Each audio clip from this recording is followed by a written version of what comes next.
Tonight we're talking about something deep and dark, something we're all going to face. Death. No one knows what happens. No one knows where you go, if you even go anywhere. Everyone's seen it. No one wants to deal with it. Here we go. We're going to dive right in. So I'm Dan. And I'm Nick, folks. We're old friends dissecting one topic at a time. People, technology, media, we've got it all covered.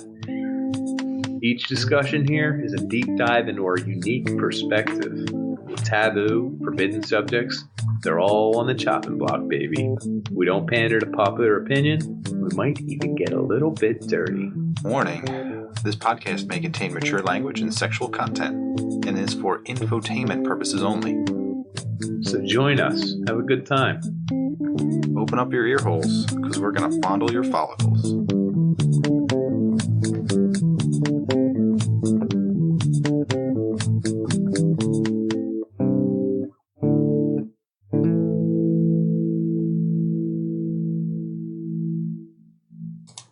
So I am still Dan, and Nick over here is Death. Okay.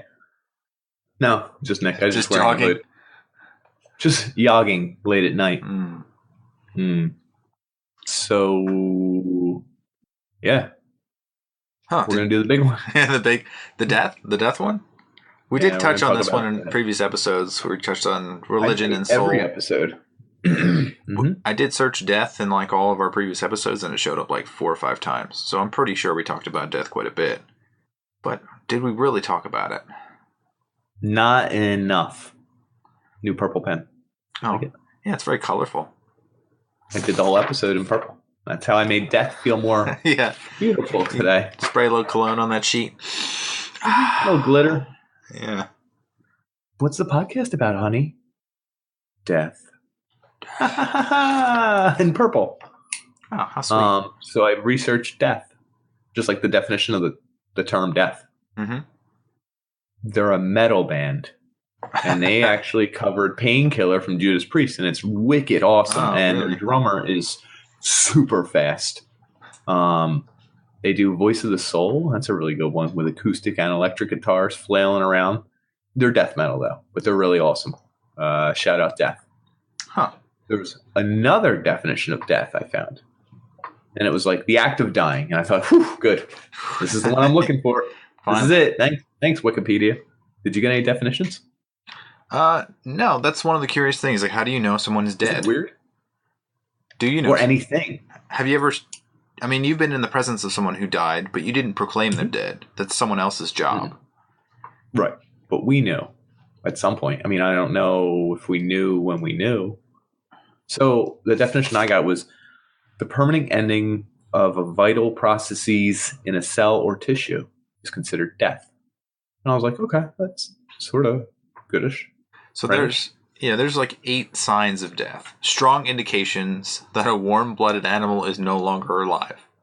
Oh, thank goodness. Yeah, that sounds very detailed. There's no breathing. There's no pulse. There's no brain activity. There's a paleness that happens in 15 to 2 hours after death. 15 minutes to 2 hours after death. There's like your blood no longer is forced around with your heart and the tension of your body, like let's go.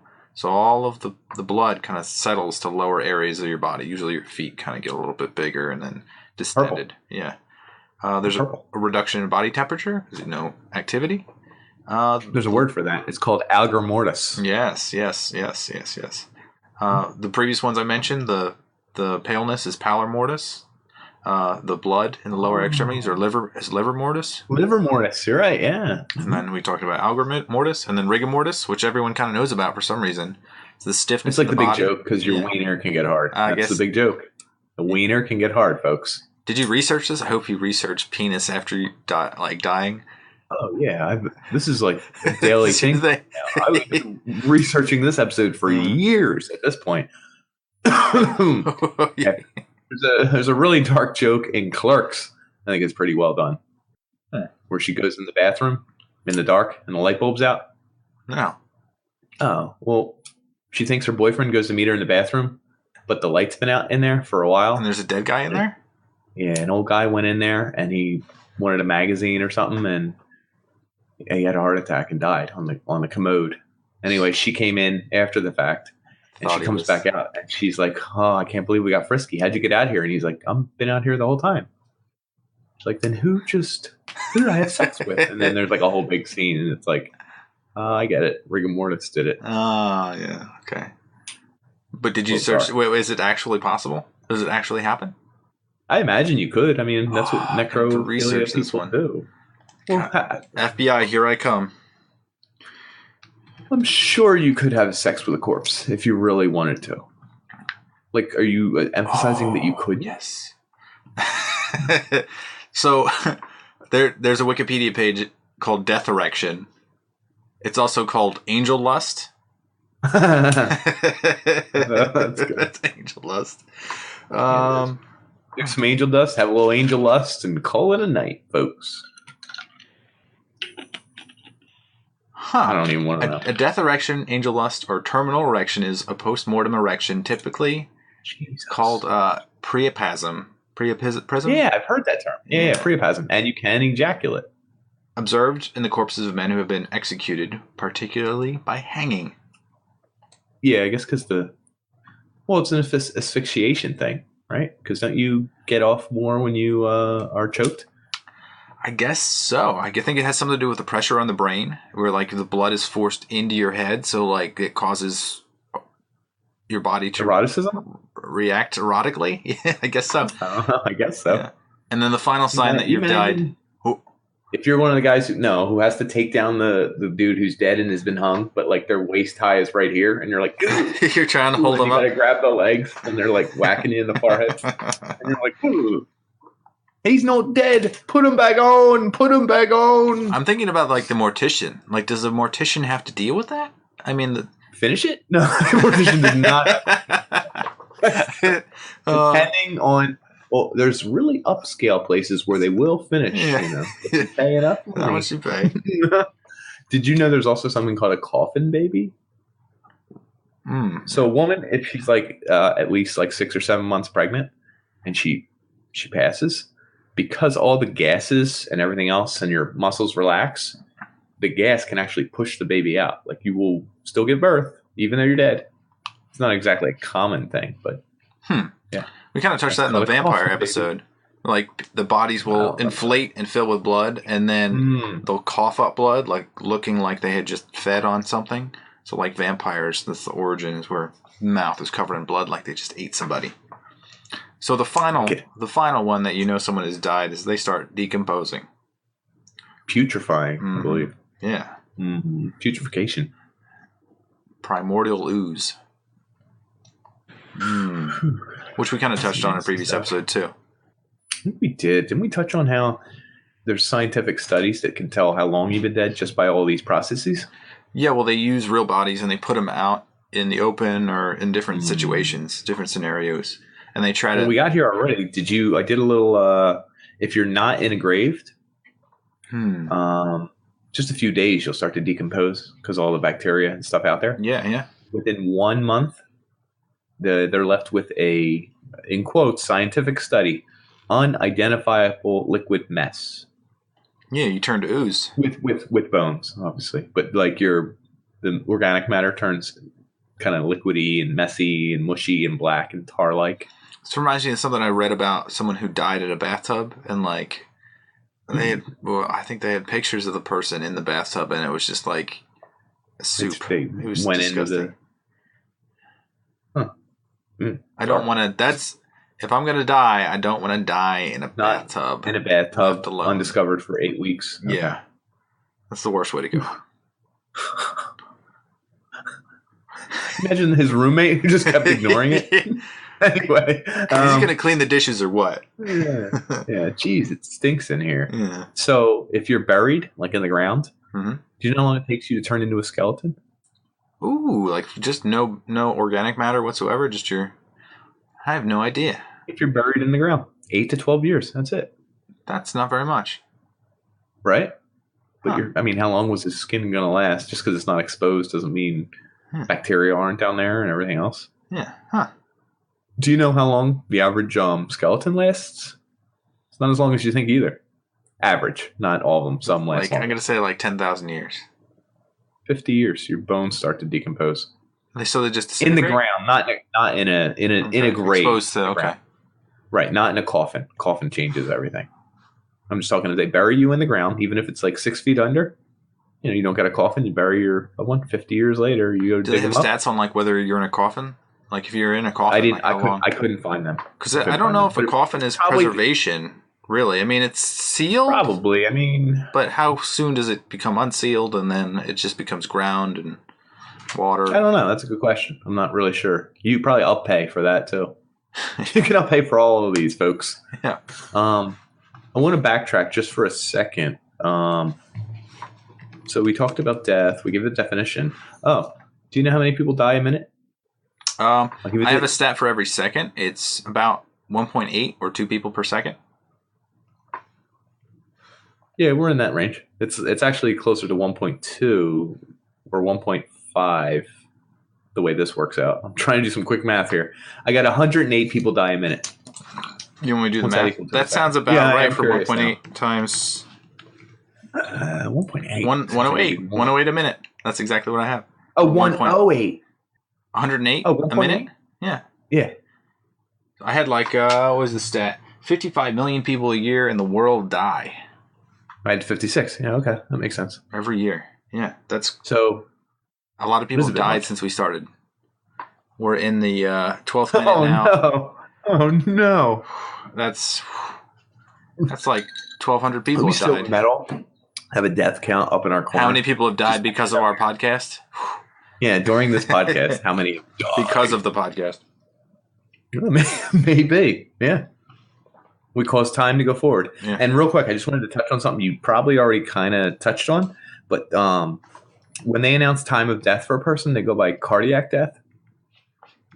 They don't go. I guess there is what do they call it? Isoelectric brain, where like your brain activity no longer transmits in and out of the brain itself. So you can still be considered alive. So there's 3 levels of death in medical terminology. Mm-hmm. The first one's cardiac, where your heart stops and blood stops going to all your arteries. We all know 4 minutes can go by and you can be revived. Boom, we can bring it back. Mm-hmm. The next step is biological or brain death.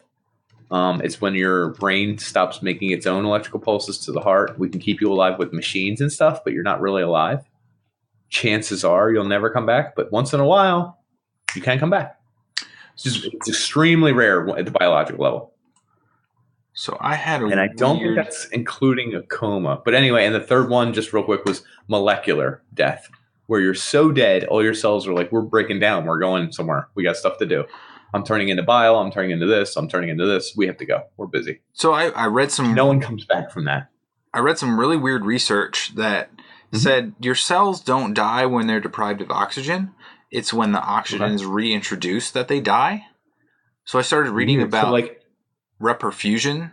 It's where you're giving oxygen slowly back to the cell so it can come back to life. It was in a theory of doing like a Lazarus effect on a human body. Is bringing it back slowly and not letting it not letting it die the instant you give it oxygen. So they're like the problem is, wouldn't the brain's your problem, I assume. Cells probably aren't a big issue. But I think the study started because of like heart attacks. Like the heart attacks deprive you of blood and oxygen to certain parts of your body. So like if you bring back the oxygen to a certain part of your body, it will die and then you'll die. So they were thinking about ways to bring back like a slow flow of oxygen back in your body to not kill the cells in that region that were part of the heart attack. So I mean, it seemed really interesting. It does sound interesting. I'm skeptical. I am skeptical as well. I'm the doubter of the podcast. Dan believes everything he reads. He's an optimist at heart. Yeah. He wants to give all his money to children. He thinks the Eagles will win the Super Bowl. Actual Eagles, like the animal. I hope they just swarm the Super Bowl. Will swoop down and just win that Super Bowl. Yeah. Woo. Did you come across the hayflick limit? The what flick? What? Hayflick. Hayflick. Yeah, hold on. I had it for other animals, and then I lost that. So let me see if I can find that. Hayflick, some scientists, he came up with... All right. Hayflick limit was the Hayflick phenomenon, the number of times a normal human cell population will divide before all cell division stops. Oh, this one's a good one. So natural age of how long something can live. Like there's an amount of times your cells can reproduce and split in half and reproduce and split in half and reproduce and split in half. Senescence. Yes, I have. Yes, I've heard that term before too. I didn't come across that today, but I did. I've known that from my days of yore, the past. So biological aging, where your cells, I don't know, your whole body is kind of just like we've lived past our prime and we're done. Like they just kind of give up. It's like, why do you guys give up? So there were a few theories that said like you're not supposed to reproduce now. You're too old. You're spreading the wrong genes, or like your body just kind of it's becoming susceptible to different things and it just kind of fails. It fails slowly. I'm gonna have trouble describing this, so I'm gonna try and show everyone the picture. Zoom in closer. You got to block by. I'm looking at it. I can see it. I can see it. Divisions. Okay. But anyway, you get weaker divisions. Do you see the red caps at the end here? Oh, it gets smaller. They're called exactly the telomeres. Oh, okay. It's the telomere. You're talking about the water bear. No. This is your chromosomes dividing. Okay. There's a thing called a telomere at the end of your chromosome. But this is the water bears don't lose their telomeres, right? Oh, I didn't know that. No, I didn't come across that. Yeah, I thought they kept their telomeres throughout life so they could survive almost indefinitely. That's why they're so special. I forget what the water bear actually is. Yeah, the tetragod. Tardigrade. Thank you. Yeah, that's a good call. I set you up. By spiking, I hit the volleyball in the air. Sometimes you got to get the words going before you can actually click in your brain. You spiked it. Anyway, with humans though, we keep doing this, and the ends of these chromosomes get skinnier and skinnier every time we divide it. They think it's like a natural built-in mechanism. Ticking time bomb. A little bit, because eventually you reach this edge and you can't divide the cell anymore. It just doesn't want to do it. You're going to lose information. You can't recreate what you've created. All the cells just like stop and look at each other, and then they shrug. Yeah, they're like, "Oh wow, this guy. See ya." It's called the hayflick limit, and different animals have different hayflick limits. And I thought I found a list of like horse life, like the ultimate horse life, 21 years. Actually, how long do horses live? That sounds long. I feel like 12 is more like a horse life. I've never looked up horse life for the record. 25 to 30 years. Oh, I said 21. I should have stuck with that one. They can live into their 40s. The oldest verified. A horse in its 40s? Old Billy lived to 62. This podcast is dedicated to Old Billy. Old Billy. Good job, Billy. You are the oldest Billy. Shout out Old Billy. He did die, right? He's gone. He's taken from us. Yeah, 62. In human years. Of course. Can you look up, what's a funny animal we could look up like the oldest of? I thought it was like tortoise. Oh, wait. No, funny. Hamster. Oldest hamster ever. It's got to be like 19 years. I don't know, 30. Is a zebra finch a hamster? A finch is a bird, right? Sounds like it, but zebra is a zebra, so I'm not. The oldest hamster lived for 7 years. Oldest pets on record. I was like mysmelly.com. That sounds like a good source. We got a good animal. Oldest rabbit named Flopsy. 18 years. That's way too long. I would have killed mine before. That's possible. You don't kill a 17-year-old rabbit. At that point, you're just like, she's legendary. You kill her when it's younger. I'm riding this. No, yeah, sure. You're riding this to the end, though. You're like, I'm going to get some money out of this one. I would never kill a rabbit. Those things, they're so cute. They're adorably cute. Yeah. Holy shit. So, Adwaita, a male Aldabra giant tortoise. He lived till 255 years. Are you serious? Yeah. 255? I thought like 109 was like their age. Holy man. And they live a long, long time. That's too long. But you know what? Remember we did a discussion on blood and heartbeats? They have way fewer heartbeats than we do. Yeah, I think there's a max number of heartbeats. I'm telling you. There was a graph that I looked at in that episode where it was like it like people disputed it like very vehemently, but it did correlate a little bit for most animals. That like whales live a long time, right? And they have slow hearts. It's like boom, boom. Boom, boom. Hummingbirds don't live that long. How does Hamsters don't live that long. Who's the oldest whale? How can you verify a whale? Who's the oldest one? Oh boy. There's a lot of words on this. I'm just trying to read all of them super fast. I understand. Which is really funny the way you came into that. Oh boy. Oldest living whale. That's probably a better one to search for. How do they know? 225 years. A 405-year-old clam. The longest lived animal. A clam? How do you know it's the same clam? Like every time they come back to the same spot, it's like there's old Billy, old Billy the clam. That would be the worst name for a clam I've ever heard in my life. Holy shit! So let's bring it back to the real here. Okay. So I guess death. Like how have you felt death in your life? Okay, so we're going with actually. Let's do internet death. No, let's do real death. Okay. It's pretty good. Yeah, I could do real. I mean, both my grandfathers have died. Yeah, we'll do reals. Okay. Yeah, but I didn't see them die. But my grandmother depictions died.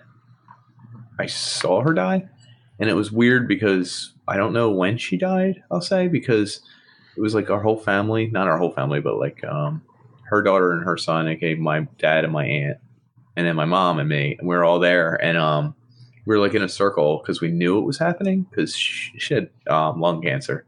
It had been going on for a while. Bad battle. She got bad, but it was weird because like they told everyone to wake up and come together, and she's probably not going to make it.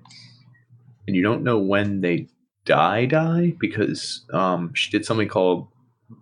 You didn't have like a monitor, labor, like heart monitor or anything? No, but there was labor breathing. We took her off all machines, and there's something called labor breathing where you like you're laying down and you look like you're asleep, but like you take really big gasps of air. Now, did she have any? So she couldn't talk or anything. She wasn't interacting with anybody, right? She was also deaf, so it was like really tough. Like she entirely deaf, but at that time she was not talking with anyone. So there's some probably dead. There are some insights that people get, like a clarity. I think they call it terminal clarity, terminal lucidity, where like within a week or like hours before they die. Cut out the bullshit. I mean, there's nothing holding back any sentence in your whole body, in your whole mind. Nothing's holding anything back. Interesting way to put it. It's just like you don't have any. There's no politics. You're not going to upset anyone. You literally are getting out anything in here that has been in your mind that you. No mental blocks whatsoever. Not one. But why? People say weird stuff on their deathbed, like always? They start remembering their own life, even if they had mental diseases that cause them to not remember. Towards the very end, they start to remember everything that happened to them. They start talking freely, and then they die. I'd be curious to compile a list of all the things they talked about. So, there was a study about like near-death experiences where people would describe like floating around the room. They did a study where they recorded people that were near death and tried to figure out if they were like moving around in different ways or if they were interacting or if they like had quote unquote died, like not had a heartbeat for a certain period of time and came back, and then what they described. There's a lot of stuff about visualizing like people they had seen, like a friendly figure. So the common elements of that were like an awareness of being dead, a sense of peace, an out-of-body experience, a tunnel experience, like the light at the end of the tunnel. They had rapid movement, like a certain surge of powerful light. Twitch. Yeah. Mm-hmm. An intense feeling of unconditional love and acceptance. It seems nice. All these things seem nice. It seems like dying would be painful, right? Uh-oh. Yeah, so I guess if they get relaxed, it's a bad sign. They have that like the life review. I'm gonna touch. I touched on it a little bit. Okay. So beings of light, they feel like they're being cloaked in it. They're receiving like a vision of the life that they had, like all condensed in like a quick flash. Yeah, like they do in the movies. Exactly. Obviously, movies got it right. Approaching a border or decision of oneself. So they're trying to like decide whether they're going to return or not. So it's like do you want to go now or later? Or, put it. I'll write a check out. I'll come back. Suddenly finding yourself in your body, you come back, you just snap back to it, and then you start touching on all your religious and cultural beliefs. So you start focusing on like the morality of life, I guess, which sounds like the worst. I'd rather peace, separation, entering darkness, seeing light. That all kind of. I don't know if that. So like the physical aspects, I think you were kind of touching on. Like, why do you see light? Because the blood leaves your eyes. Is that the solution that you found? Yeah. One of the reasons is if blood is leaving this area in a certain time frame, like not all at once, it's leaving piece by piece. Chances are the last part to go is like kind of centralized, and that's where you see light. It's the last spot you see light, and you're getting tunnel vision because there's not enough oxygen to take in your peripheral. You're only seeing what's central. If you like push on your eyeballs, and I'm not saying to do this, but you start to see you see color. You see I see what you're talking about a little bit. Yeah. So like I guess that's an intense version of it. If your eyes are feeling, I guess, pain in a way, that your focus will be on the brightest portions of your eye. I also think like your nerves and stuff start firing in weird places. So like what you're seeing is like a deadening of the nerves as they slowly fade. So like the fade forces you to focus on whatever liveliness you have. They said your sympathetic nervous system and your other nervous system. Parasympathetic? Thank you. Maybe. Actually doesn't sound like it was a para. It was like a third one. There's probably only 3, so who knows? They think that when both of those are turning off and activating at the same time, and turning off and activating, it gives you this kind of rush and this feeling like you're moving forward. And they think that could also be your out-of-body experience. So the sympathetic and the parasympathetic are supposed to be opposing elements of your nervous system. So I guess if one of them is dropping, like plateaus, like stepping down, then the other one is overriding it. And then when that one drops, like the alternate one takes over. So you're feeling like the throws of forward and back is what you're describing, the rush. That would kind of make sense. Your body, it's like kind of like getting hit too hard, disoriented. And when you're on the ground, you have no idea where you are, and you're trying to figure out how to stand up again, and you're trying to get your balance, but your balance is off. That kind of feels like, I feel like that's how one might feel like when they die. Now, you did touch on one other thing. Is it painful to die? I would put it in the fact that it's also, is it painful to be born? Probably. Well, you don't know that. Yeah, no one knows it. I mean, is it painful to be born? Probably, right? I mean, this is squeezed out. You've never breathed before. You're taking oxygen in. There's bright lights. You've never seen a bright light in your life. All this is going on. You're so overwhelmed that it's painful, but it's more everything else than painful. Like the pain is almost like an afterthought. Like, yeah, it's painful, but forget that, dude. I was just seeing light for the first time. I was trying to breathe air for the first time. I didn't know where my left was from my right was, pal. It's like that's a baby trying to talk to you and explain that it was. I got it. It was probably painful, but he was not really focused on the pain. He was focused on the fact that he was coming to life, folks.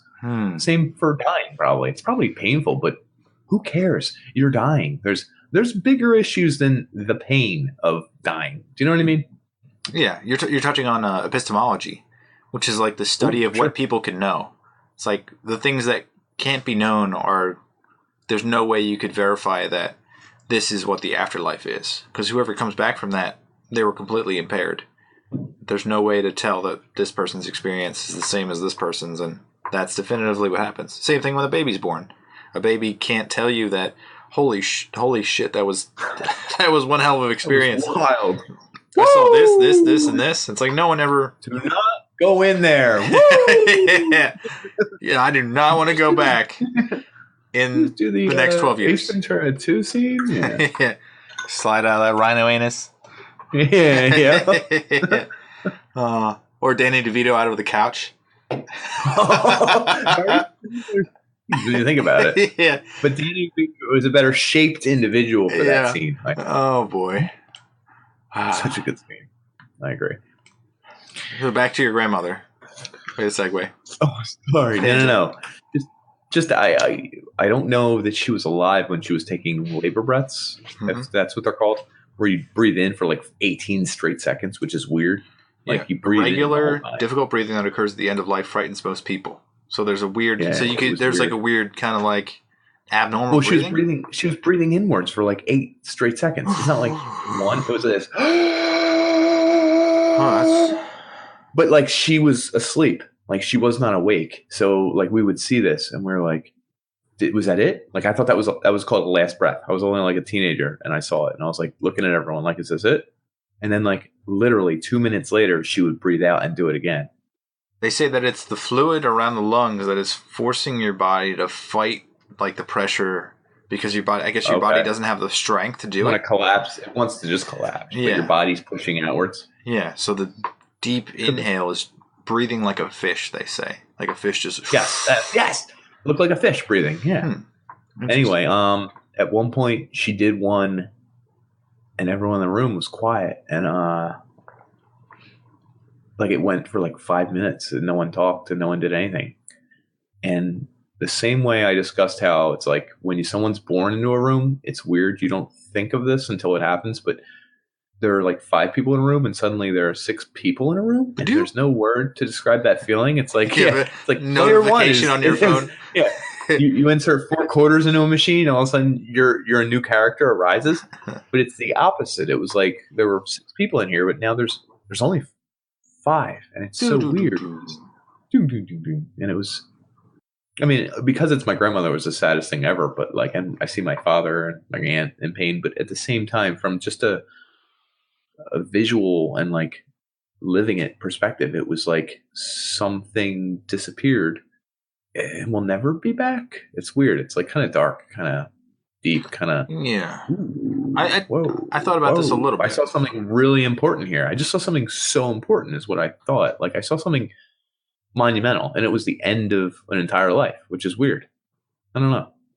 It's kind of a bizarre thing to think about, that like you keep creating new generations, and the generations that you create are you, but you pass away. And the feeling of having life is really what we're doing right now. We're having a conversation, we're interacting with one another. Whoa. Yeah, it's kind of sad. My father-in-law lost like 3 of his friends this year, so this is kind of what spurred the suggestion of the topic. So like there's a point in your life where you see that, I guess you're well past your peak, which we talked about before. Like you're in decline, and then other people start to fade away. So it's 31. Like, you feel like you're, what's the word I'm looking for? Dying? Maybe like you're dying. You're insignificant, maybe. Okay. Like you're fading. You're not living anymore. Okay, fading. That's a good word. It's like the fading part is the scary part, I think. So, like I noticed this when my grandfather died. My pop-up. My pop-up died maybe when I was in college. So like I saw him in like maybe the beginning of college, which was like October-ish. Maybe I saw him on the holidays, and he was fairly normal. And then like the cancer got him, and I showed up in April because he was in the hospital, and like he was completely different. Like he was a skeleton. He was alive and functioning, but like his body was withering away. So it was brutal to see that. Which affects your brain too. Yeah. It's like he's no longer the person I remember. He's no longer walking around. He's no longer chuckling. He's not sneaking me a $20 bill or giving me a handshake. And that's 100% of your, I guess, being alive is focused on being alive, and then your brain, your fun stuff. Yeah. If you're dying, I guess 100% is just focused on staying alive. So you no longer have time to be yourself. Is that a thing? I don't know. It's kind of. Because if your mental focus is on breathing and making it to the bathroom and everything, like your entire focus, you don't have free time to think jokes or laugh or old stories or talk to people or do that kind of stuff. Your entire existence is spent doing stuff to stay alive. You would stop being you. So right? So that's what I'm kind of leaning towards or touching on. Is that when do you stop being you? It's like when you're fading into what you know is death. Like if you have ALS or some disease and you can't keep enjoying life. It's like the enjoyment of life for my father-in-law was having those 3 people as friends. So you start losing those friends, and it's almost like a little piece of you dies as well.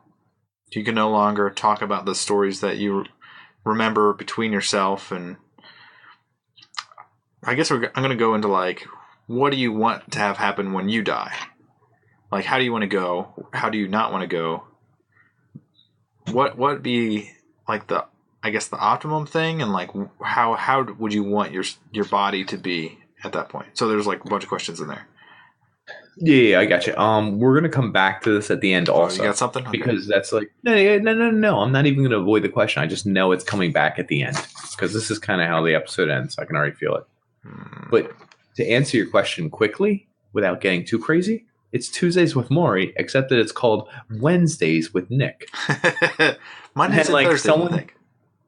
But it's I want to be dying, but I want to know that I am and have time to collect my thoughts and put them in a little bit. But I want more than that. It's not about my loved ones even. I want to be able to put all the stuff I think of, like this podcast type stuff, into a book or into a story or into a reporter that can then record it for me because I'm too old and frail or something. So this is I want to impart it. I want to give it so that it can be written down. That's what I want. So this is the flip side of things, so that people are living. You and I are in our 30s. We think that life is going to go on indefinitely. Which like average lifespan is like 73 or something right now, maybe 72. Do you have a will? Yeah. Not yet. No, like I'm a planner. I'm a thinker. I overplan and overthink, and I don't have a will either. You know what's bad luck in Italian? When you When you say you don't have a will? Sign a will. Oh, when you prepare a will. Really? Yeah, my dad refused to sign his will for like years. Like I think my parents tried to draw one up when I was like a teenager, and then by the time I was like 20 something, he still wouldn't sign it because it's considered bad luck. If you're planning to die, chances are you're going to die now. Now, at this point, I have no clue. He may have caved in and signed it, but like, and this is a weird thing. We could probably talk a whole episode about this, but I'm not Italian raised that way, but that adhered to me. And I was like, oh yeah, I ain't signing a goddamn will. It was weird. It's like one of those genetic hereditary things where I'm like, ooh, that's bad juju. And someone's like, oh, I do that. I'm like, no one, but that's, I can hear it. It's bad juju. I know it is. I don't know. I guess if you had a will, what would you put in it? Like physical possessions? Like what would... I got nothing, dude. I got my music collection. I got podcasts. I have a bunch of debt. And then I have my stuff that we're looking at right here. Does any of the stuff matter? I mean... Like I do want my music stuff. I want my... If my kids don't like it, you can have it. You don't care? All right, so I'll put it this way. If you left me something, you should leave me you could leave me your music stuff because especially if the kids don't like it, I would. Pen I use to write all my notes for my podcast episodes. I don't care. I like that. You probably care about it. You're like, this is my favorite pen. I'm like, nope, don't care. Nope. It doesn't do it. Nope. Yeah. Someone has an ornately wrapped box after Dan passes. It's in wood. Someone's like, how did you have this? There's like a dramatic moment where I open it. I'm like, damn it, he gave me his pen. And I just throw it by me. I'm like, this thing's stupid. Yeah. But would you know? Would it matter? What?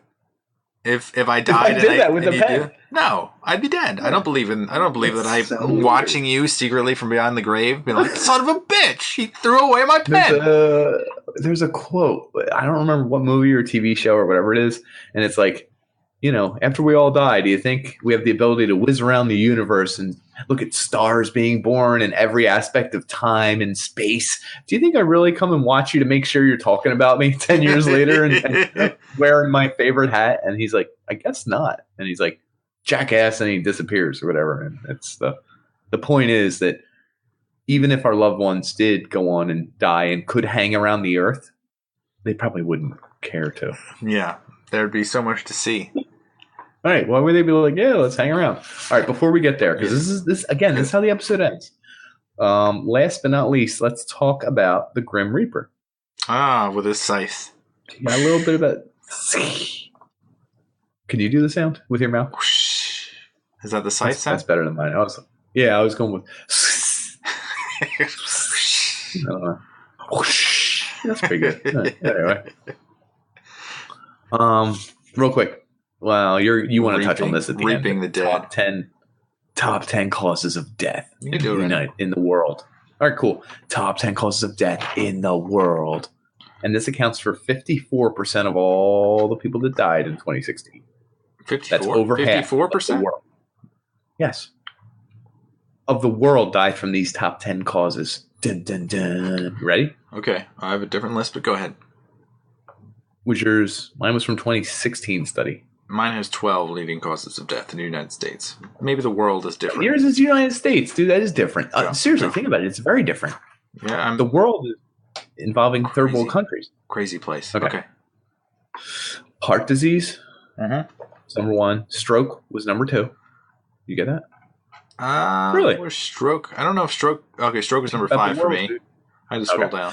Pulmonary obstruction disease, which just sounds like a fancy. It sounds like heart disease. It does, but it's different.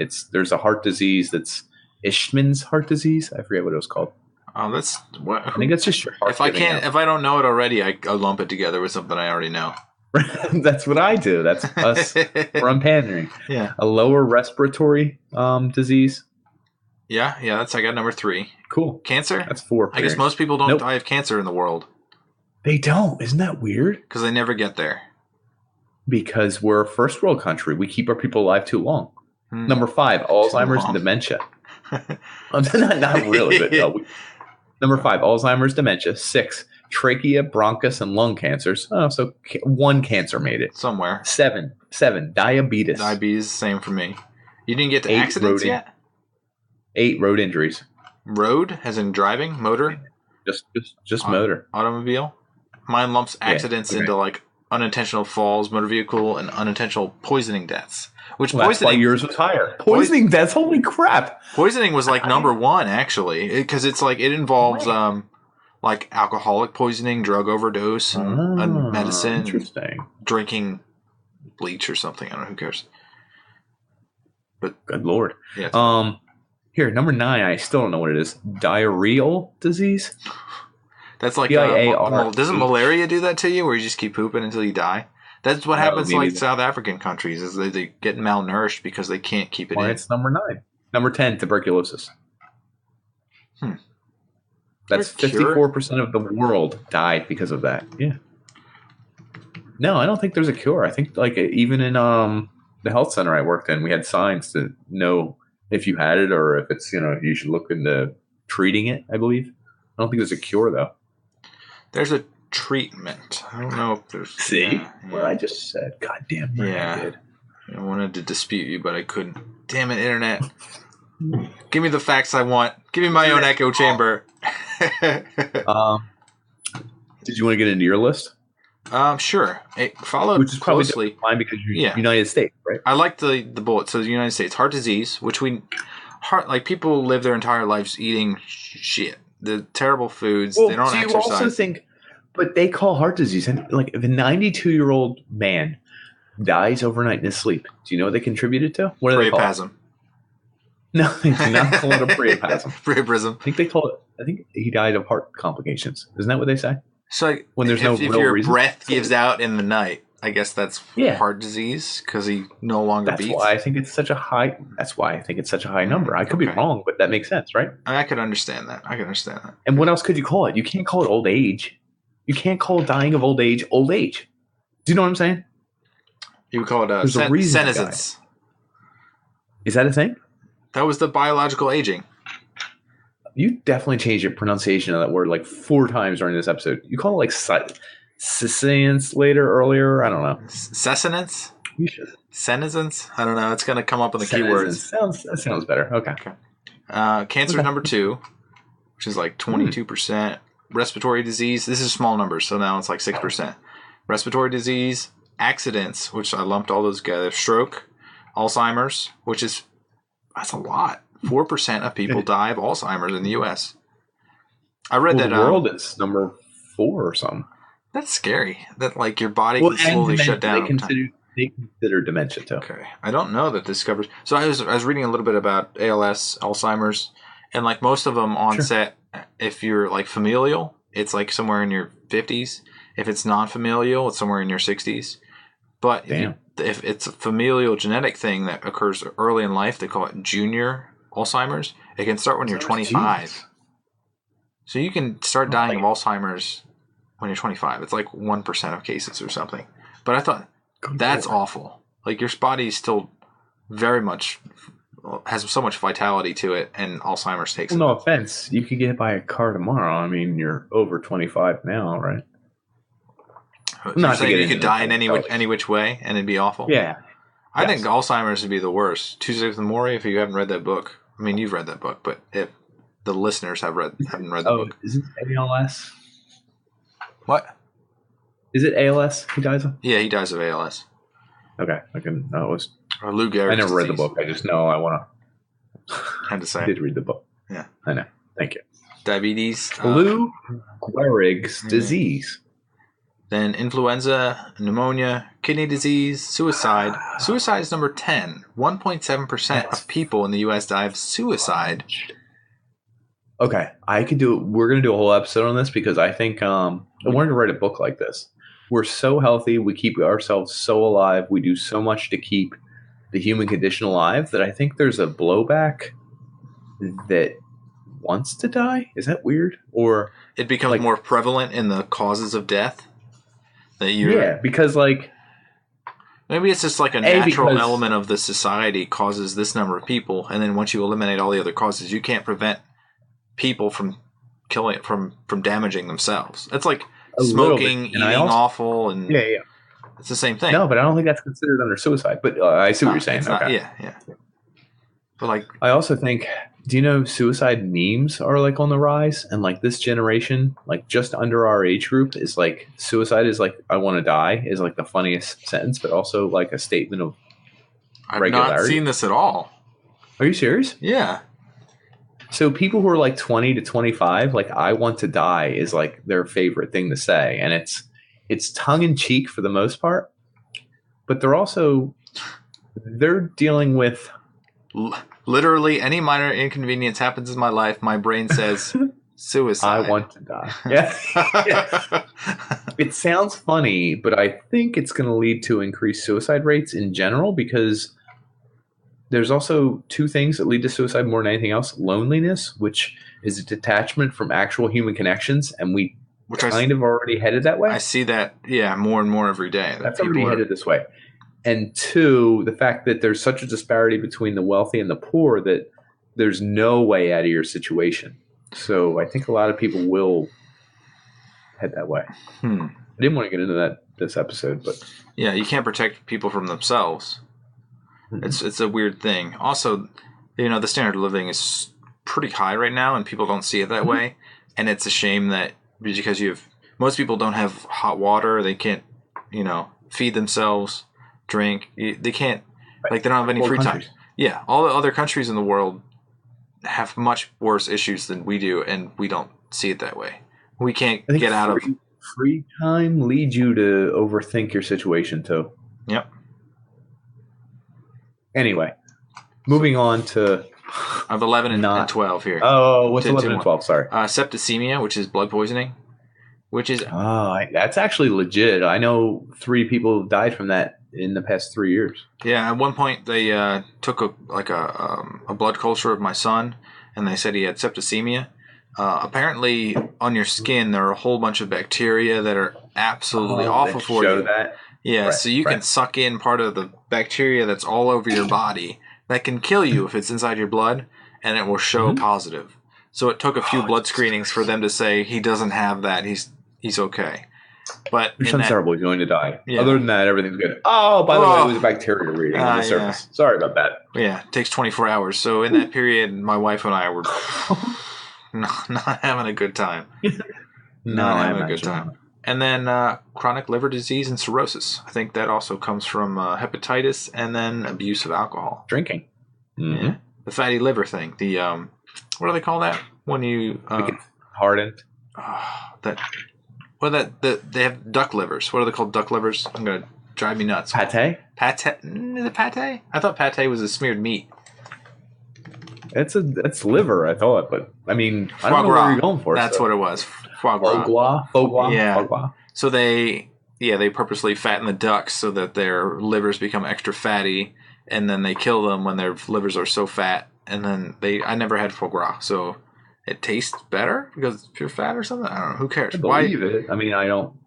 That sounds terrible thing to do. I like that we're the superior animal on the planet.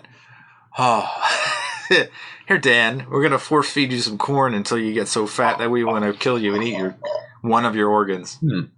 That's fantastic. Thanks.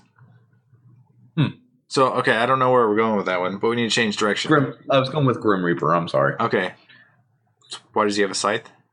I was going with, do you know who he is? He's essentially Kronos, the Greek god. It's old. Oh, he is? Kronos is the god of time? He's like he is. So they show death as like an accountant or like meticulous because eventually he's going to get you. You owe him. And it's also time for the crops. It's time for this. It's time for an end. It's time for the reaping. It's time for this. It's time for this. He has an hourglass. He has a scythe. He's going to slice you down. He's going to slice down the seed. Everything has a season, even human life. Dun, dun, dun. But what's crazy is all cultures kind of have a guy like that. Like, there's a whole bunch of cultures that rely on carrying souls. So apparently when you die, the soul comes out of your mouth. That's a general consensus in India. Maybe the labored breathing has something to do with that. Maybe. Ireland, India, different parts of Asia. I don't know if Russia. I'm just making Russia up, but it sounded good. But anyway, a whole bunch of people I studied, the soul comes out of your body and has to go somewhere because your body's dead, but your soul is not, which is an important part. So when you die, not everything dies, folks. Don't worry. One is still alive. It's your soul. We're good. Epistemology. Okay. We don't really know. Everyone's happy. Everyone's happy. Yeah. Anyway, that soul does have to pay a price or cross a river or go somewhere, which is crazy. Was that like Charos? What was that guy's name? There you go. Charon. The ferryman. Yeah, you have to have We got to cross the river Styx. So that's why we put coins in the dead people's eyes. So they can take that with them to the afterlife. Hercules. Kevin Sorbo as. Kevin Sorbo. Come on the Unpanners. We'll pay you. A few dollars. In coins for your afterlife. In afterlife coins. When you die, we will put these coins on your eyes and your pee-pee. 2 in 1. You get the pee-pee coin, I'll get the eyes. As long as sir, what are you doing down there? He needs a coin. It's not that for the Unpanners. Yeah. I just got to do this. It's going to get messy. There's a priapism here. I got it. Let me just close this casket. And okay. Had to be with his family. Hey, we know what we're doing. Kevin was a personal friend of the podcast. Still going strong, Kevin. Good job. Kevin strong as an ox, folks. You should all see this. You should be proud of your father. We apologize, Kevin Sorbo. He's not listening. Is he? He might be. Whew. Anyway, it's weird because death is always a person. We love to personify death, which is our favorite thing to do. So many different personalities there. Take 1957. Let's just throw that number in the air. 1957. The seventh seal. Mm-hmm. Did anyone have to watch that for film class or English class? I think we're in the same class or same teacher where he plays chess with death. And he does outwit death, doesn't he? He eventually loses. Dies? Oh. Antonius he just makes it linker, right? Yes, he makes it last. And he keeps saying, like, hold on, I have to do something. And he leaves the chessboard, and he's like, I will be back. And he's like... So this reminded me of a theory I've had since I was, like, 13, 12, 10. And this might have to do with my theory of death, but not advertently. I always thought, what if something was chasing you like a saw blade that spun really fast and could break through any material and was chasing you to kill you, but it only moved at half a mile an hour? You would obviously get in a plane and fly to like millions of miles away. About it. Oh, dude, you totally would. But it never stops. It doesn't sleep. And it doesn't need to pay for airfare. It just crosses the ocean, crosses land, goes wherever. It's following you your whole life. It's easy. I mean, you could go from PA to California. It would take, how long would it take? It would probably take weeks at that speed, right? It would probably take months. The U.S. is like 3,000 miles, half a mile an hour. So that'd take... Well, I said, let's say 1 mile an hour, because that's a more round number. 3,000 hours. So what's 3,000 hours? I have no idea. I go from the East Coast to the West Coast, and I say, oh, I'm taking a plane because that thing's 125 days. Okay, that's cool. And Keep eventually, going back and forth. I got to go here. Yeah, exactly. There's something weird about the fact that while you're sleeping, it's still coming at you. While you're relaxed, while you're playing with your kids, it's still coming towards you.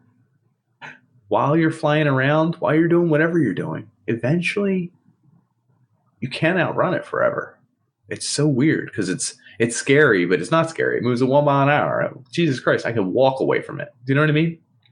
But it's always coming towards you. I feel this more and more. So I had like a little bit of a rebirth over the past month where I started noticing that people don't interact, like we talked about, like the previously, where they're getting disconnected with the world.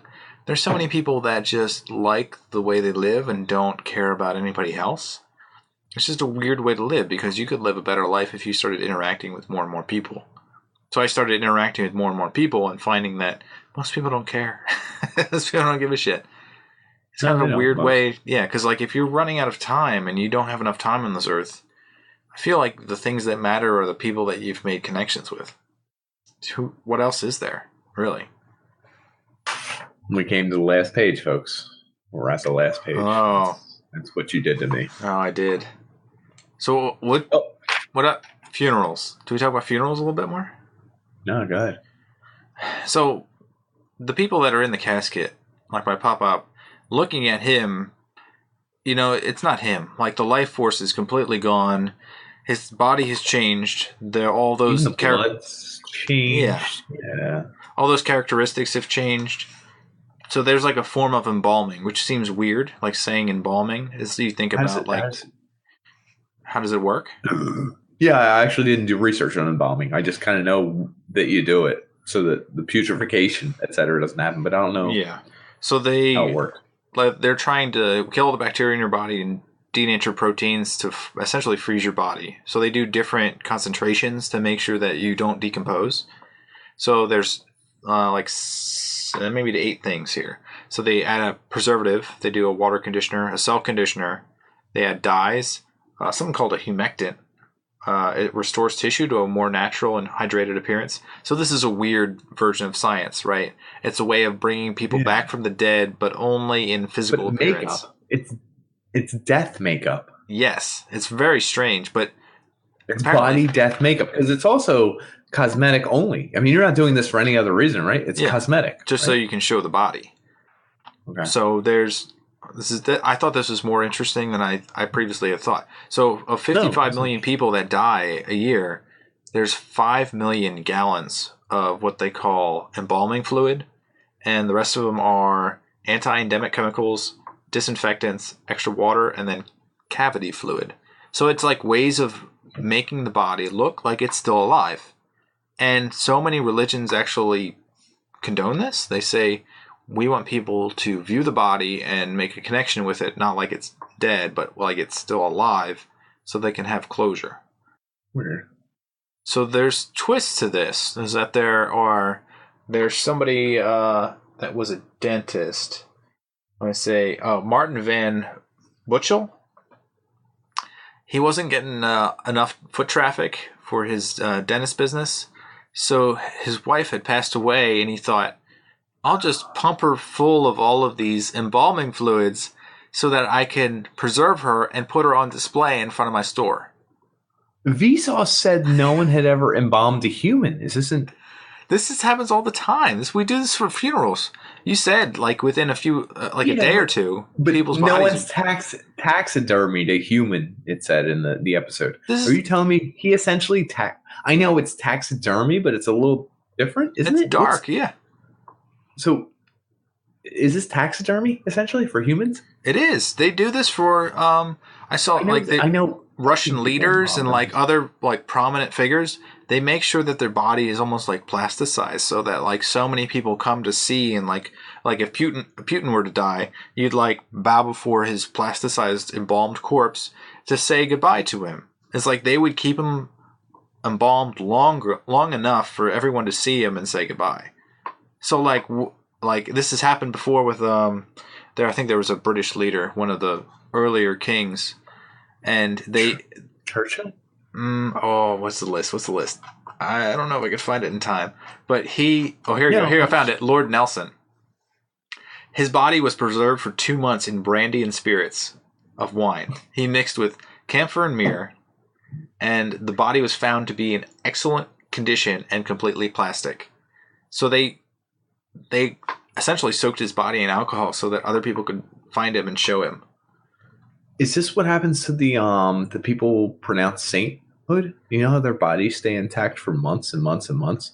It could very well be what they do, is that they keep the body looking like it's alive by using all of these fluids so that people could be like, oh, he really was whatever he was. He was larger than life, I guess.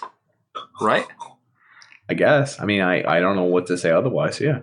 Isn't that really messed up, though? It's like you're using a science to promote like a theological idea. Here's the weird part.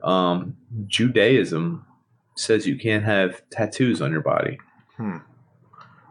You can't be buried if you have tattoos. I read that they also have to bury the corpse within like 24 hours or something. Like you're not correct. They always put an exemption on, I think, for Shiva, which is like a mourning of the dead. They'll allow you to mourn the dead for an extra day or two. And they always claim they're doing Shiva. I think like anytime someone passes, you want relatives to come. You say you're doing a Shiva. So it gives you more than a day. But either way, you want more than a day. You can't bury people with tattoos, but then we're going to embalm them? Like put weird chemicals in them?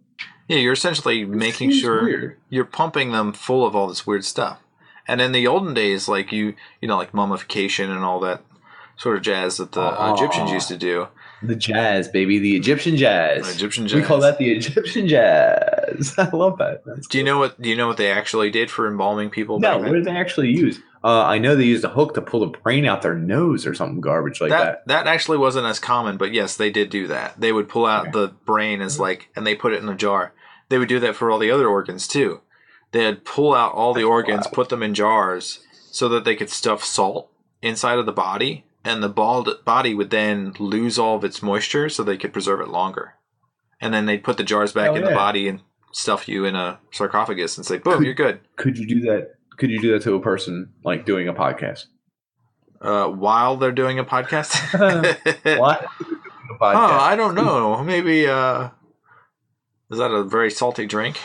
It better be. Margarita? Feels it. No, it's a combination of terrible things. I can't wait to die. It's a millennial joke. You'll get it later. So, in light of this, I don't know how I came across it because I've mentioned him in a previous episode, but I listened to a lot of Alan Watts. Speeches. Philosophical discussions. 100%.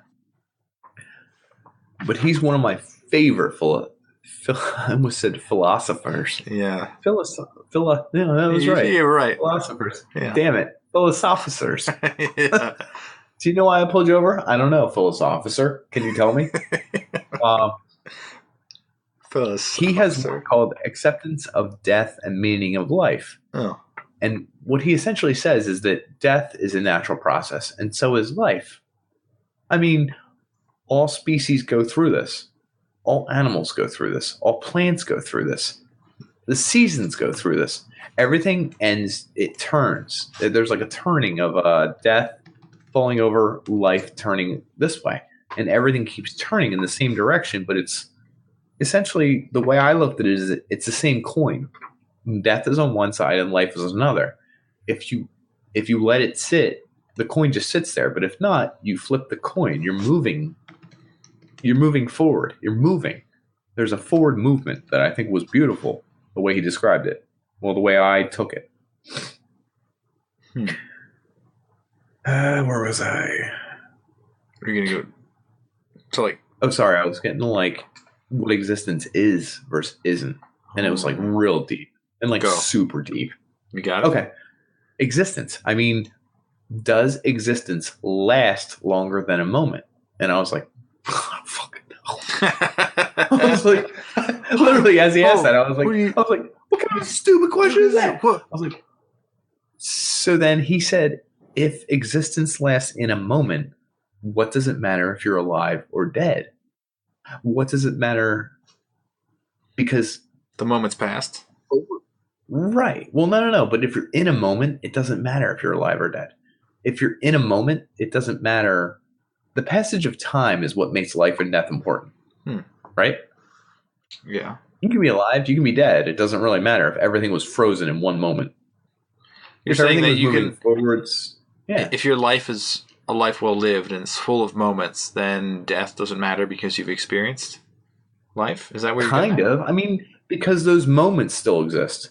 The moment where you're reaching out the passenger window and throwing something at the car behind you, and it turns out to be a cop, and it's a Molotov cocktail, and everyone's laughing in the car, and you will get away from the scene because just through coincidence, this is the 1940s. They didn't have technology to catch you back then, and everyone's laughing, and you're throwing it. That moment you're throwing it is stuck in time forever. Everyone who was there is laughing. Everyone, you're having a great time. The cop behind you, he has the circle lights because it's the 1940s, and those, the lights don't exactly match up with our lights, and everything's frozen in that moment. Nothing will ever take away from that moment. It's still there. I mean, it's 2018. That moment in the 1940s is still there. It's beautiful. It's hilarious. It's awesome. It cracks me up. I mean, as time goes on, it moved on, but that moment still exists. So does it still exist? I don't know. I'm getting real philosophical here. I didn't want to, but how about having kids? Your life kids? Goes on. Yeah. If you could pass on your own ideology to your kids and your ideology lives on, your genetics live on. Your DNA and your ideology. It's not just your DNA. It's your DNA plus your ideals plus whatever you want to teach your kids. If you want to teach them that the Russians are evil, you could pound that in their head every day. Communism is bad. Yo, can you imagine if you taught them something really weird like New Zealand is the worst? You did it every day of their life. You could do it, right? You could impress that on children. Do you think they would grow up thinking New Zealand is the in the world? You could. And they would have your DNA and they would think New Zealand is the worst. It's just, to me, it's crazy. But there's also Alan Watts' speech that I just referenced. He said that the same individual, you or I, were the same strand of DNA. Mm-hmm. There's nothing to be gained by that DNA sticking around forever. Eventually, you're going to run into boring problems, growth problems, susceptible to some disease or some disorder. It's beneficial to have offspring, which vary slightly in the DNA, very slightly in the thing. Mm-hmm. Yeah, there you go.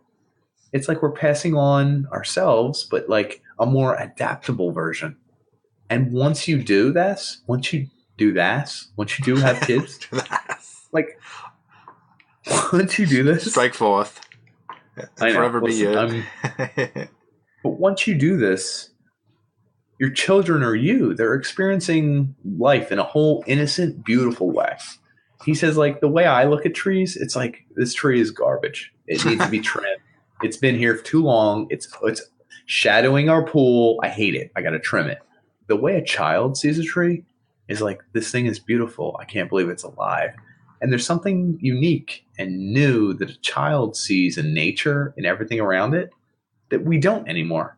There's something new and unique they do in interacting with their fellow human that we don't anymore. I'm already at that point. I'm super capitalist. I'm involved in all these different ists.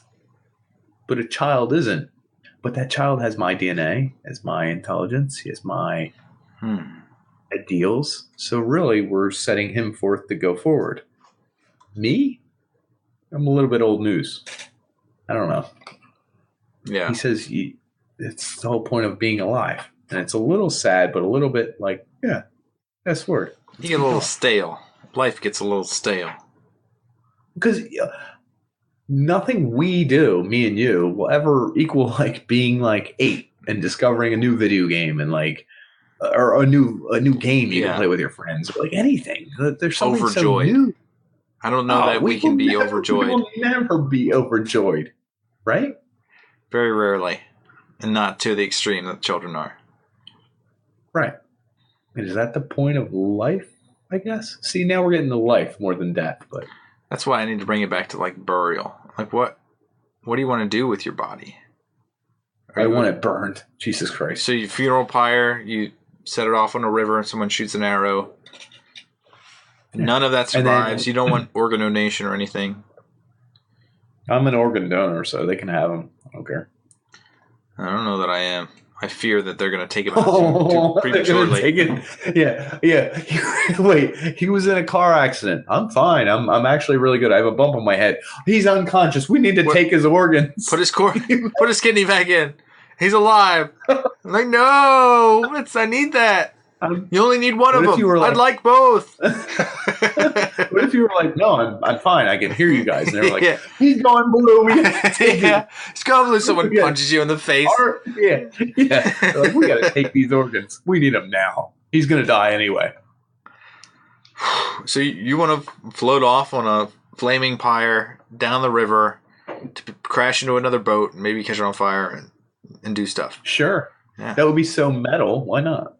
I thought about this recently, and I always thought, like, I don't really want to be buried because that's just, like, that's an inert thing. It doesn't really do anything. I thought maybe, I like the primordial ooze where you just become life, like your body's so full of nutrients. You want to come into slime? Come on, dude. I don't know that I want to be slime. You said ooze. What's primordial ooze? Well, yeah, that's another thing. Is like you just kind of rot, which seems weird. So you could also be cremated, which I thought that would be good. You know, that's where I'll be cremated. That's fine. Yeah. Do you know like ashes are toxic? So like shit, I'm not eating them. If you eat on the ground, so they're if you bury them in the ground, nothing will grow out of them because they're salty. They're like multitudes saltier than something can grow in. This is weird because trees, when they die, leave nutrients for new trees to be born. Mm-hmm. Are you saying we don't?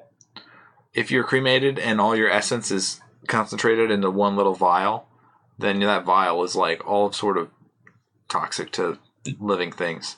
Now, there was one woman who decided that she wanted to be closer to her husband, and he had died. It was on a TLC show called My Strange Addiction. Her name was Cassie. She was 26 years old. I think she had limerence, by the way. Oh, she was definitely limerent. She was definitely in love with her past husband. And I think she was doing something and sprinkled a little bit of him on her. So she got a little dust on her forearm. And she thought, I can't brush this off, so I'll just lick it off of my forearm. And she thought, well, it doesn't taste that bad. It's a little bit. So she ate a pound of her husband. That year. So she slowly would take his ashes and eat them. A little sprinkling here and there, like salt. Are you sure about this? This is an article on the internet, so it must be completely true. I'm believing it. Not because I don't disbelieve you, because I think people are awful. That's crazy. Did she die? No, she didn't die. You can eat human ashes in very small amounts. Can you snort them? There's no legal bounds on human ashes. I tried to search for laws against doing things with human ashes, and it says, Could I claim to have my ashes brought to the Harleysville kid fair and scattered around the get all in the kids' eyes? The kid? Oh, yeah. God. Is that illegal? Laugh at me, kiddos. I got you. So that's in essence what I think I would want. If I were to turn into ash and have 6 pounds of my ash, I'd give each one of my friends a little baggie. That's what her husband weighed, and she's taking 6 years to eat them. All right, so here's my question: what do I do with your ashes? If you didn't give me instructions, because you died beforehand, but I at least my instructions are probably don't eat them and don't plant them for a tree to grow in, because that doesn't work either. I'd probably say go back to the a moment that you remember me and put me in that moment, whatever that means to you. You cross-check me into a locker and then just stuff me in the slot, that little slot. Can't fit. Doesn't fit. My books are covered in ash. Some kid. I have to think outside. I don't know. But that would make me laugh if I'm watching you from the afterlife. Like little Billy. I guess so. Oh, Billy. Oh, Billy, yeah. That live forever. I think that might be a good thing to do, but it puts the onus on all the people that like what do I do with this guy's ashes? God damn it! Like, that would never bother me. I think I would find awesome things with everyone's ashes. I really think I would. I would take it very to heart and move forward with it. I feel like you'd be driving down the highway, you'd cut somebody off, and they'd be like, they'd give you the finger, and you just sprinkle my ashes. Nice try.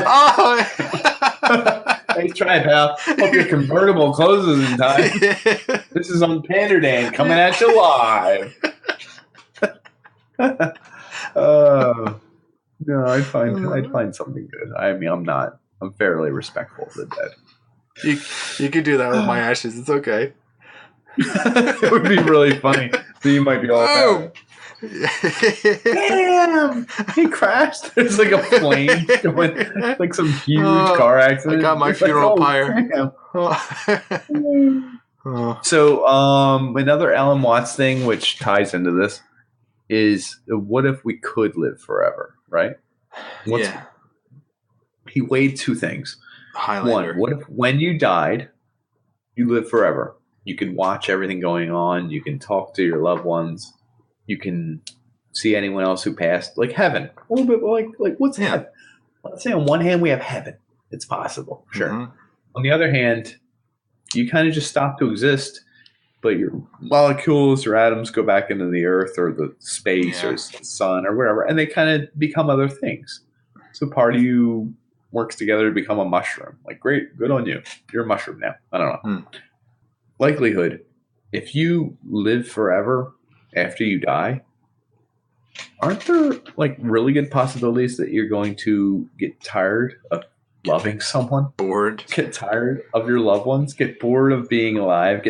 Hate your family? Like, even start to hate physics. Like, there's just things that we can't fathom over millions and millions and millions and billions of years. So you're talking about like a perpetual afterlife where your consciousness moves on, your spirit moves on. It seems like you would think it's the stupidest thing ever because this is one small fraction of the universe, and you're going to just say, hey, I'll continue that while I'm dead. Like, it seems like a bad idea. Like, you can go heaven, hell, or purgatory, and it's just like all of those. It's just like purgatory's the same because you're not gonna enjoy life consistently forever or afterlife consistently forever. You get tired of that anyway. So chances are, wouldn't you rather your consciousness go away and maybe parts of you become something else? So like a rebirth almost. Not your whole person rebirths as something, but parts of you rebirth as like I said, a mushroom. Parts of you rebirth as a rock. Parts of you rebirth as a whatever. And not reincarnation, like your actual physical elements, which is another thing we didn't touch on, which is weird.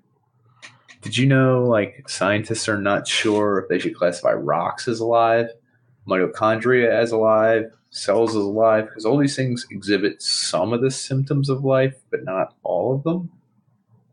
Did you know there are crystals that can reproduce themselves? I forget what they're called. I didn't find it.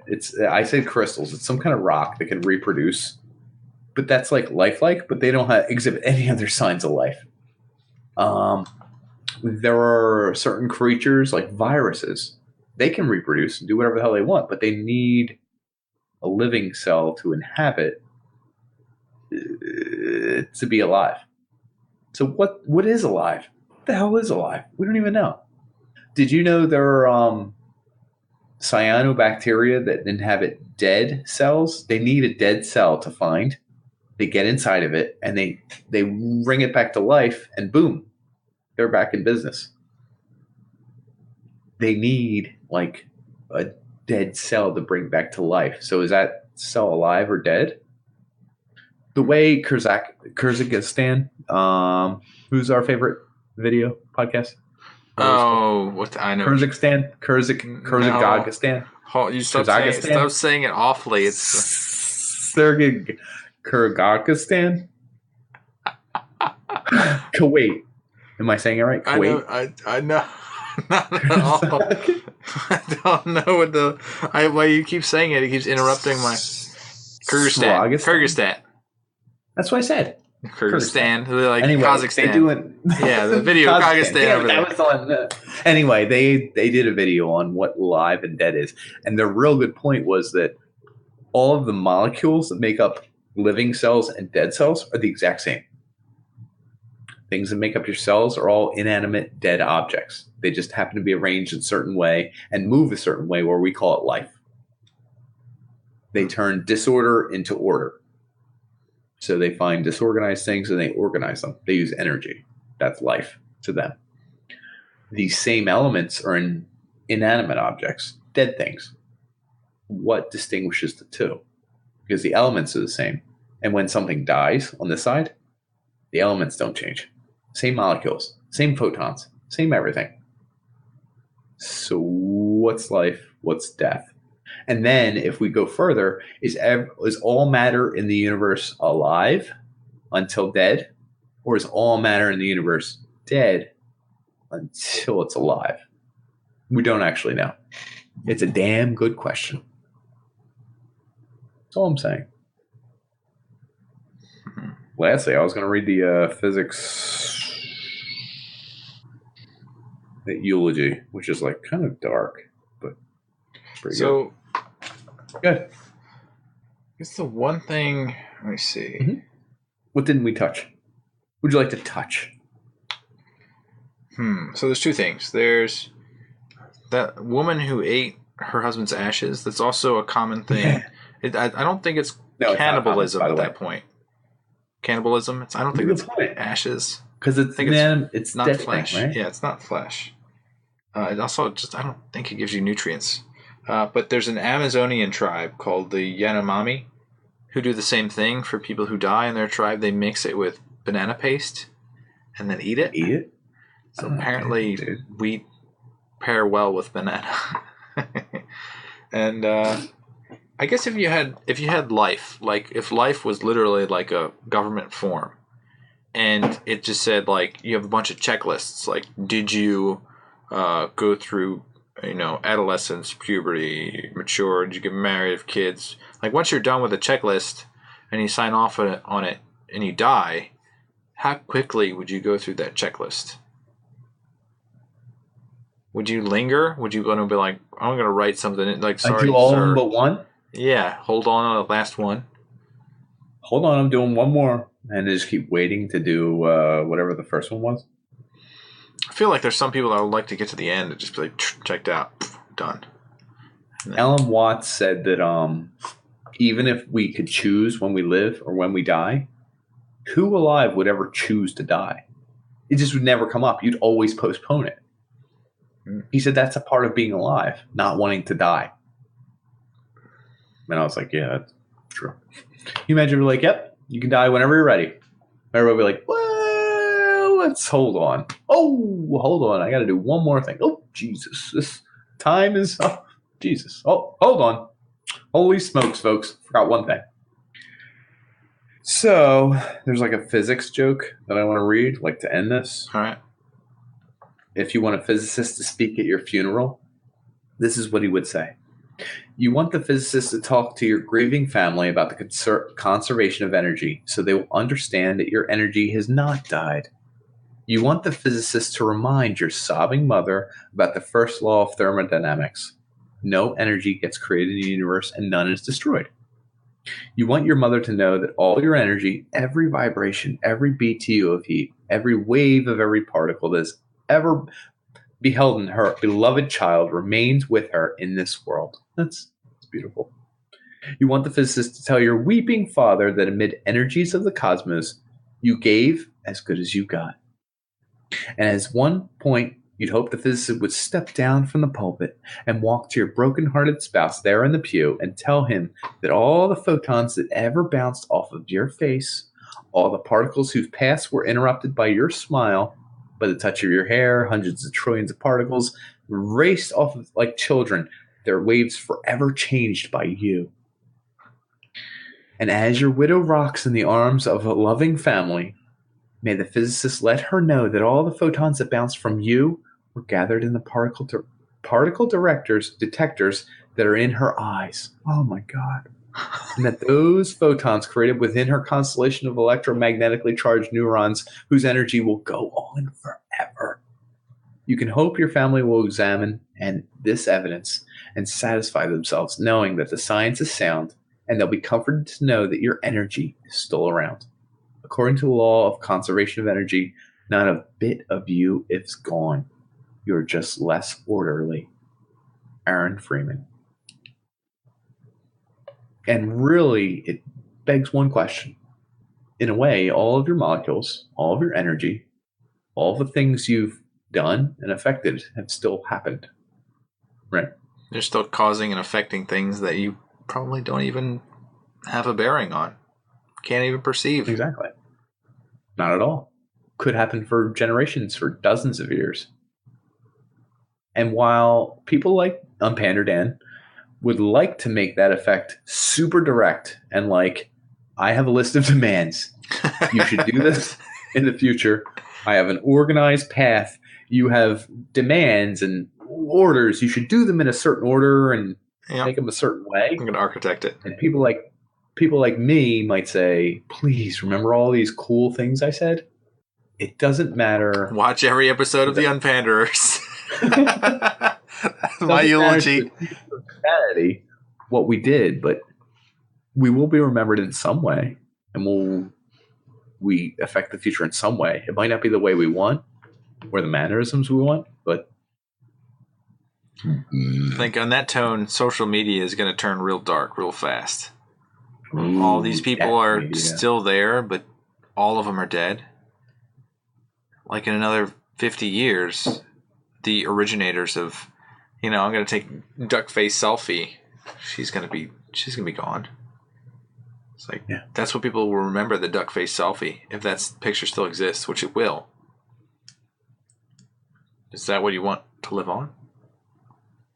I hope not. I hope I'm not doing a duck face selfie. Catch this though. Can you imagine if duck face selfie wanted something else to live on? It would feel more fake. Duck face selfie is duck face selfie. That's what's going to live on. That's what should live on. I don't think changing that to make more meaningful or deep or whatever changes who duck face selfie is. They are who they are. So, don't change a thing. No. And a selfie of duck face selfie being all that's left of duck face selfie is beautiful in that it is who they wanted to be at that moment. And that's very pure. That's life. That's life or death. Well, folks, I hope you don't soil yourself when you die. You will. I hope you don't have an erection when you die. I hope you don't vomit all over yourself when you die. Yeah. It's probably going to happen at some point. But the mortician will clean it all up. Someone else has got to clean you up. Just know that we here at the Unpanderers want to do a summary. A quick summary. And we want to do a quick summary.